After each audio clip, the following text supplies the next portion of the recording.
মনে করেন আপনার কাছে 10টা মোবাইল আছে, হ্যাঁ? তো আপনি 10টা মোবাইল বিক্রি করতে চান, আপনার ফ্রেন্ডের মাধ্যমে, হ্যাঁ? তো এখন আপনি চিন্তা করলেন যে আসলে ফ্রেন্ডদেরকে তো জানাইতে হবে যে আপনার কাছে ফোন আছে, সেটা বিক্রি করবেন। আপনার কাছে হয়তো বা কোনো কারণে 10টা ফোন আছে, সেটা আপনি 10 জনের কাছে বিক্রি করতে চান। এখন আপনার কাছে আপনি আপনার এক ফ্রেন্ডকে গিয়ে বললেন যে তুই যদি আমাকে এই 10টা ফোন, আমার কাছে যে ফোনগুলো আছে সেটা যদি তুই 10 জনের কাছে বিজ্ঞাপন দিতে পারিস বা 10 জনকে জানাইতে পারিস, তাহলে হচ্ছে যে আমি তোকে 10 টাকা দিব, সাপোজ এক্সাম্পল। এখন এটা তো একটা বিজ্ঞাপনের খরচ, তাই না? তো এটা আপনি দিচ্ছেন আপনার ফ্রেন্ডকে 10 টাকা দিয়ে বললেন যে তুই 10 জনের কাছে এই খবরটা পৌঁছাই দিস যে আমার কাছে 10টা ফোন আছে, কেউ যদি ইন্টারেস্টেড থাকে কিনবে, ঠিক আছে?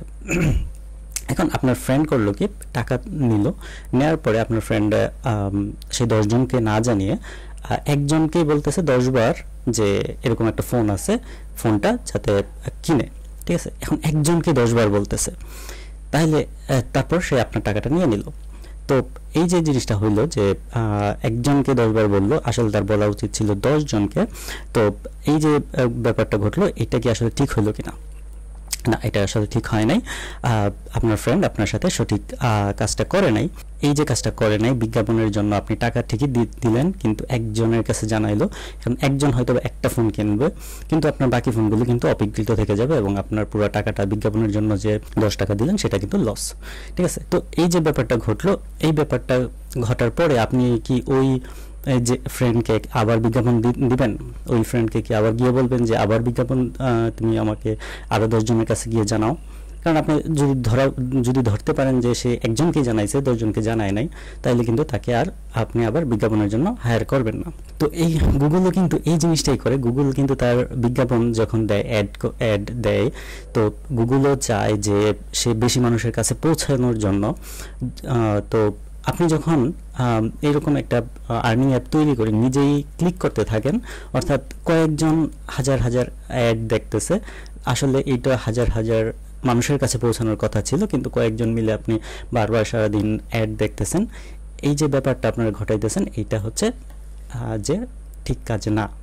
আপনার ফ্রেন্ড আপনার সাথে যে কাজটা করলো, আপনারা কিন্তু এই যে এইরকম আর্নিং অ্যাপ তৈরি করার মাধ্যমে আপনারা এই কাজটা গুগলের সাথে করতেছেন, যেটা একদমই নৈতিকতা বিরোধী। এবং এজন্যই কিন্তু গুগল এই ব্যাপারে খুবই স্ট্রিক্ট। সে কিন্তু অ্যাকাউন্ট টার্মিনেট করে দিচ্ছে এবং এখানে বলতেছে যে হাই রিস্ক বিহেভিয়ার এটা দেখাচ্ছে।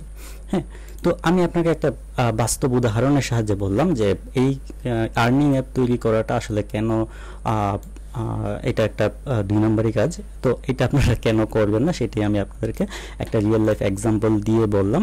এবং এটা গতকালকে একজন আমাকে পাঠালো যে সেটা আমি নামটা হাইড করে দিয়েছে, তো যে তার অ্যাকাউন্টটা টার্মিনেট হয়েছে বাট এবং এখানে হাই রিস্ক বিহেভিয়ার। তখন আমি জানতে চাইলাম যে কী ধরনের অ্যাপ, তখন সে এরকম স্ক্রিনশট দিল। তখন আমি বুঝলাম যে আচ্ছা, এটা একটা আর্নিং অ্যাপ, যেই কারণে গুগল এই অ্যাকাউন্টটা টার্মিনেট করে দিয়েছে। তো আপনারা এই আর্নিং অ্যাপ বা এরকম ক্লিক করে টাকা আর্ন করা যায় এই ধরনের, বা নিজেরা ক্লিক করেন, হ্যাঁ, নিজেরা গ্রুপ ধরে ক্লিক করে টাকা আর্ন করার চিন্তা করে যে অ্যাপগুলো তৈরি করেন, সেগুলো আসলে তৈরি করবেন না। সেক্ষেত্রে আপনার হচ্ছে যে এরকম অ্যাকাউন্ট টার্মিনেট হয়ে যাওয়ার সম্ভাবনা থাকে। ধন্যবাদ।